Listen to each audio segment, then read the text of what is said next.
안녕하십니까. 해원 컨설팅 연구소입니다. 시사와 정법을 바탕으로 인문학을 방송을 하고 있는데, 오늘은 주역 60번째 개가 되겠습니다.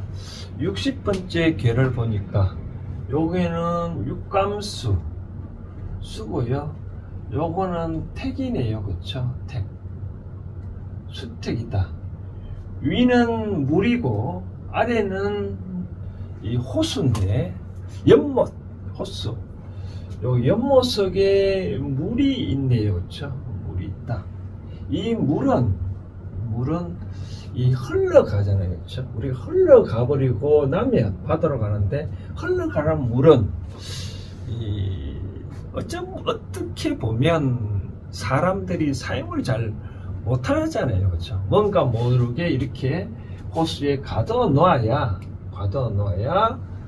때론 물고기도 키우고, 필요하면 쉽게 말해서 우리가 저수지나 댐 같은 거 생각하면 되겠죠. 그죠? 댐 속에 물을 보면 또 필요하면 서기도 하고 그러잖아요. 그렇죠? 또 댐 속에 물이 비가 많이 오면 너무 많으면 또 안 되잖아요. 그렇죠?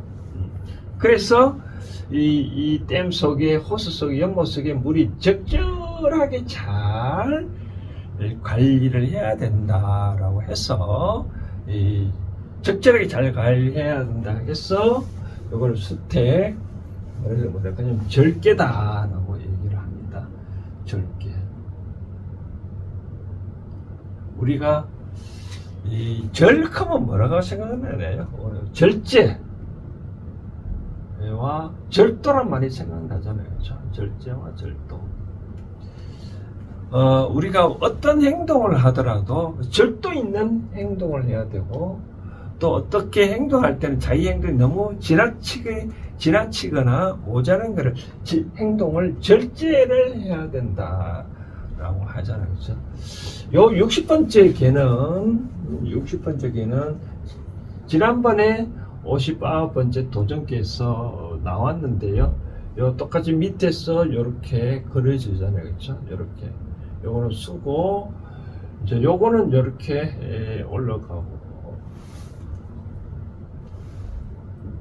요렇게 이제 되어지잖아요. 그렇죠? 요거는 수고, 요거는 오선풍이라고 하잖아요. 그렇죠?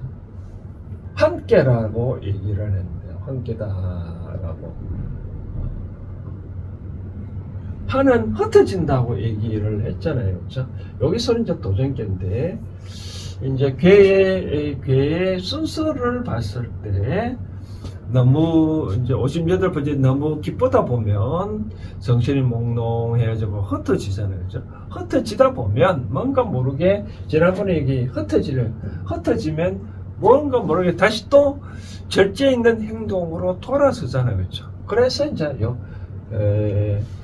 풍수 함께 다음에 수택 절개가 왔다라고 얘기를 합니다.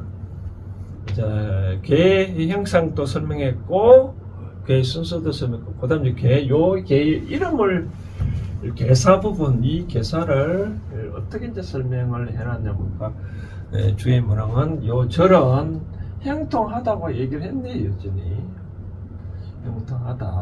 형통하기는 형통한데, 고절은 형통하지 못하다. 고절은 불가정이라고 해요. 불가정이다 얘기를 하네요. 불가정이란, 이 고절은 뭐냐면, 절도를 했는데 너무 고통스럽다 라고 얘기를, 쉽게 말해서 너무 지나친 행동을 하거나, 아니면 너무 쉽게 말해서 제가 말하는 이때 지나친다는 말은, 만약에 수행을 한다 그러면 너무 향락에 빠지는 걸 말하는 거죠. 향락에 빠지는 거예요. 또는 또 향락에 안 빠지기 위해서 너무 고된 자기 몸을, 뭐랄까요? 갑자기 생각하는데, 너무 고되게 수행을 하는 그런 경우 다 같이 그럴 일을 고절을 할 수 있습니다. 고절은 불가증이다. 이 원형 이정을 봤을 때, 끝을 봤을 때 끝내 옳지 못하다 불가. 또는 뭐 바르다고 본다면 고전은 가히 끝에 가히 바르지 못한 것이다. 쉽게 말해서 절제와 절도를 잘 해야 되는데 그렇지 못한 것에 대해서는 잘못됐다 얘기를 하고 있습니다. 자, 이렇게 괴사를 부분을 이렇게 설명을 하고 또 이 개에 대해서 어떻게 응용할 건가? 요 점을 나오면 점은 어떻게 봐야 될까요? 요건 육감수잖아요, 그렇죠? 6이고 요 이택택 6을 뽑고 2를 뽑았을 때 동전 앞과 뒤를 다니면 요거는 앞, 뒤, 또 요거 요건 뒤에겠네, 그렇죠? 앞, 뒤 이런 식으로 나오고 보면 이제 어떻게 점이 나왔을 때는 또 마지막에 또 설명을 해드리도록 하겠습니다. 이제 60번째 수택절개 효사 부분을 살펴보도록 하겠습니다.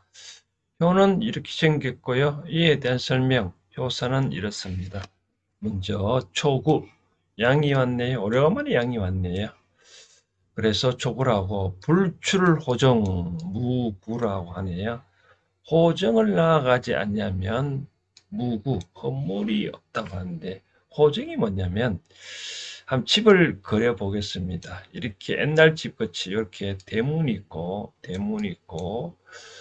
대문 앞에 정원이 있겠죠. 그렇죠? 여기 정원이 있고 여기 이제 방 안에 통상 몇 호 하잖아요. 그걸 이제 호로 합니다. 호로 방문.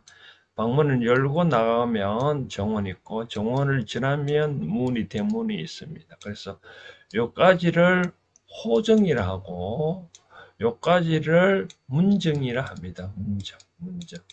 그래서 이 집을 호정이라고 해서 집을 나가지 않으면 나무랄 데가 없다. 왜 그럴까요? 모든 거는 이 개는 다 절도 있게 해야 되는데 초구 입장에서는 구이가 막고 있네요. 그렇죠? 막고 있으니까 뭔가 하지 말라는 뜻이네요. 그렇죠? 하지 말라는 뜻이니까 하지 말라니까 방 안을 안 나가니 이 건물이 없다라고 합니다. 두 번째 구이 불출 문정흉이라 구인데 구이는 이제 여기 아까 정원에 있대 집에 방 안에서 정원이 있고 문이 있다면 이제 문 밖으로 나가려고 나왔잖아요. 그렇죠? 나왔으면 끝까지 가야 되잖아요. 마찬가지로 여기 이 초구는 여기 막혀 있지만 구이는 여기 왕간 때까지 막힘이 없잖아요. 그죠? 잘 갈 수 있잖아요. 그죠? 잘 갈 수 있는데 불구하고 나가지 아니하니 이 불출하면 중하다라네요. 나갈 때 되면 나가라. 그런 절제를 잘하라는 그런 뜻이네요.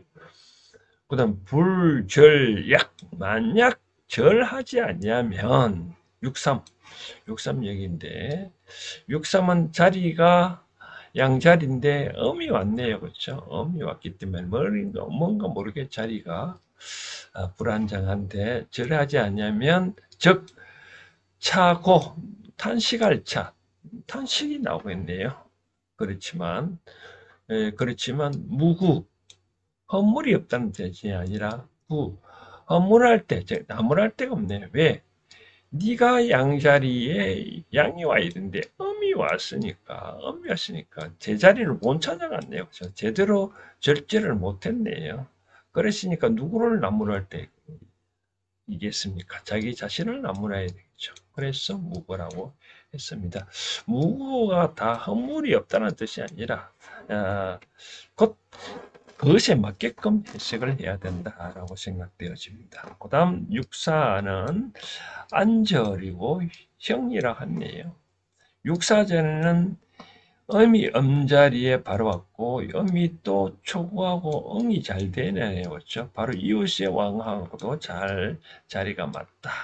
즉 자기 자리에서 자기 짝도 잘 찾고 바로 옆에 이웃집하고도 잘 지내니까 형통할 수밖에 없겠네요. 그렇죠? 그래서 형이라고 했네요.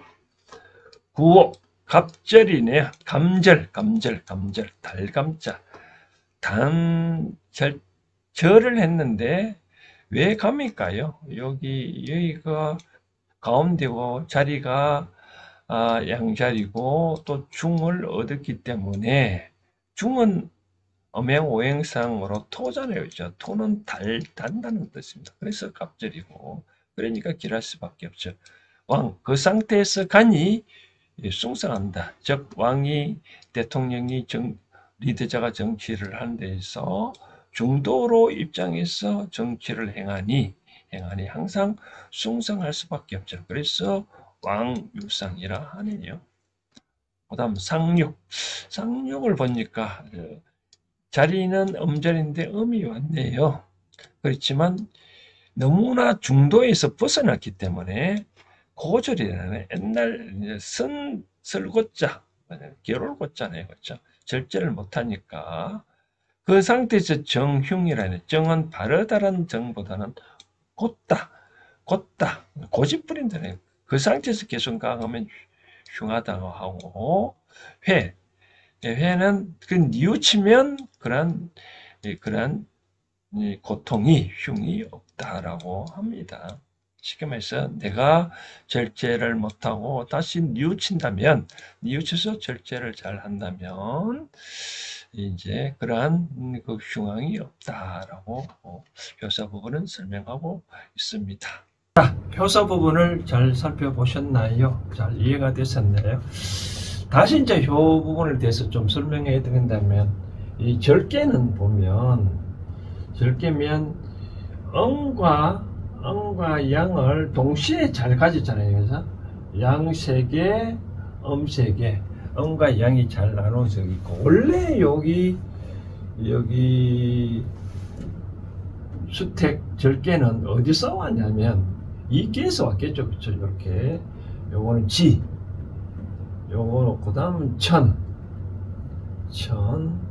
클태자, 지천택계라고 제가 설명할 때 땅 위에 있고 하늘이 아래에 있는 것을 지천택계라고 설명을 했는데, 요게가 위로 올라가고 요게가 밑으로 왔네요. 그렇죠? 그래서 각자 이렇게 왔다 보니까 요게가 서로 중을 잘 얻은 상태다. 그 바깥에서 여기 임금이 대통령 지도자가 중도로서 잘 자리를 잡고 하고 있다 라고 보여주는 거죠. 그렇죠? 그러다 보니까 모든 것이 잘 되는데, 우리가 제일 크면 생각나는 게 뭘까요? 대나무가 있잖아요. 대나무를 보면 이렇게 마디가 있잖아요. 왜 마디가 있을까요? 마디가 있어야 잘 크겠죠. 그렇죠? 만약에 마디가 없으면 대나무 씩 자라고도 씩 쓰러지겠죠. 그렇죠? 그 마디가 있기 때문에 성장하다가도 멈추고, 성장하다가 멈추고 이렇게 해야 쭉쭉 계속 커가지, 계속 이렇게 커가다면 나중에 쓰러지겠죠. 그렇죠? 그래서 어떤 것도 성장을 해 가려면 이와 같이 절제, 내가 행동이 너무 지나치다고 생각되면 제어를 할 줄 알아야 되고, 또 어떤 행동을 하더라도 항상 절도 있는 행동을 해야 한다고 합니다. 그래서 공자는 항상 중용의 도리로서 설명을 해놓고, 불교에서는 중도를 말씀을 항상 하고 있습니다.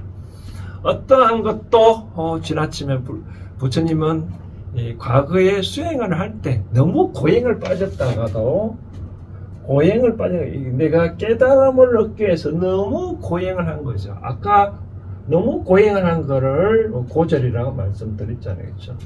너무 또 활락에 빠지는 것도 고절이라는데, 이같이 고행과 너무 활락에 빠진 중간에서 적절하게 중도를 했기 때문에 깨달음을 얻고, 결국 중도의 개념을 깨달은 거죠. 그렇죠?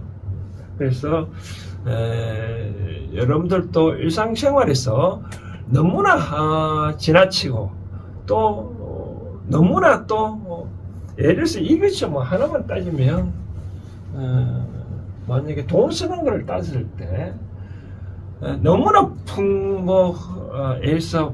풍팡대고 쓴다는 거나요? 그럼 남들이 보다 얼마나 돈이 어디서 생긴다 의심하게 되겠죠. 또 돈을 너무 안 쓰면 인색하다 그러죠. 인색하면 또 사람이 안 붙겠죠. 그렇죠. 그래서 항상 요 중도가 항상 좋다. 그래서 여러분들 앞으로 생활하는 입장에서 이것도 알아야 됩니다. 우리가 어떤 정치가는 내려올 줄을 딱 우리 떠나갈 때, 잘 될 때 박수 치면서 떠나가라고 하잖아요. 그렇죠? 너무 이 권력을 잡았다고 해서 너무 휘두르거나 하나 또 너무 또 행사를 안 하고 하면 또 그렇잖아요. 그래서 항상 나의 권력을 행사할 때는 제어를 할 줄 알아야 되고 그게 바로 절제고 또 항상 어떤 행위를 할 때는 절도 있는 행동이 필요하다라고 말씀드리고 싶습니다. 자꾸 시사적인 얘기를 하는데 요즘 정치가를 보면 이런 게 참 드물잖아요. 그렇죠? 정권을 잡으면 최고인 양 우리가 여름에 보면 불이 있으면 불나방들이 요 불만 보고 찾아가요. 그 다음 행동을 못하고 있잖아요. 그렇죠? 항상 중요한 거는 그 다음 성장해가고 난 다음에 더 성장하기 위해서는 일단 멈추잖아요. 멈추고 다시 성장하고 멈추고 다시 성장. 성장하기 위해서는 멈춤의 도리가 필요한 거죠. 그렇죠? 그것도 모르고 무조건 잡으려고 하는 그 행태 참 아쉽습니다. 하고 난 다음에 뭐를 어떻게 할 건가. 그리고 난 다음에 아름답게 물러나는 도를 배워야 되지 않냐는 것이 제 생각이다라는 말씀을 드리고 싶습니다. 그래서 당부드리고 싶은 거는 나의 행동을 잘 살펴봐서 너무 지나치다고 싶은 거는 제어를 해야 된다라고. 그리고 항상 절도 있는 행동을 하되 그 행동을 한 거는 절도 중도를 지키를 행하되 과연 그것이 나중에 반성을 해봐가지고 너무 지나치다 너무 인색하다 하면 내 스스로 제어해서 해야 된다라고 말씀을 드리고 싶은 거죠. 그렇죠? 그렇게 하면 세상사 살아가는데 어려움이 없다. 아까 효 부분부터 제 말씀드렸잖아요. 이렇게 육감술 해가지고 잘 나누어 잘 가졌잖아요. 그렇죠? 이렇게 음이 세개, 양이 세개 3대 3으로 잘 나누어 가졌기 때문에 이게 바로 절도 있는 행동, 중도 있는 행동, 중용을 잘 지키고 있는 그런 거다. 어느 한 곳에도 지나치면 불교에서는 그런 겁니다. 항상 너무 강하면 그런 말이 있잖아요. 너무 선한 대해서 너무 딱딱하면 쉽게 부러지잖아요. 그렇죠? 그리고 또 너무 또 수양버들처럼 히브리 하면 또 쉽게 또 약보들 수 있으니까 항상 절제 중도가 절도 있는 행동이 필요하다 말씀드리고 싶고 이와 같이 점을 쳤을 때는 첫 번째 계약하러 간다 라고 생각했었을 때 막상 좋을 거라고 생각하고 갔다면은 다시 한 번 더 계약서 내용을 자세히 읽어보라. 뭔가 모르게 함정이 있을 수도 있다. 내가 이거 계약할까 말까 좀 깨름직하고 갔는데 의외로 좋은 결과가 나올 수도 있다라고 보여지고요. 여행을 떠나갔다. 즐거운 마음으로 갔잖아요. 그렇지만 중간에 뭔가 막아낄 확률이 높다라고 봅니다. 막아낄 확률이 높다. 무슨 병과가 일어날 수가 있다. 세 번째, 혼담, 데이트하러 간다 라고 하면은 이거는 좋은 일이 이루어질 수 있다. 그러나 너무 상대방한테 빠지지는 말라라고 말씀을 드리고 싶습니다. 오늘 하루만이라도 나의 행동에 절제된 행동을 할 필요가 있다. 너무 이제까지 상대방한테 폭 빠졌다면 오늘 하루 정도만이라도 좀 제어를 할 필요가 있지 않겠냐라는 생각이 되어집니다. 아니면 너무나 미승 해왔다면 한 번 더 과감하게 대시를 해보라. 그래야 뭐가 이루어진다. 또 그 다음 단계가 이루어진다라고 말씀을 드리고 싶은 거죠. 그렇죠? 항상 이런 점이, 즉 다시 여러분들하고 수는 육감수 6이고 택은 2거든요. 그렇죠? 이제 하투를 뽑았을 때 6을 뽑고 2를 뽑았을 때 이런 경우가 나왔을 때는 오늘 하루만이라도 절이라는 단어, 아까 제가 설명했을 때 절이라는 단어에 대해서 여러분들이 생각을 잘 해줬으면 좋겠다 말씀을 드리고 싶습니다.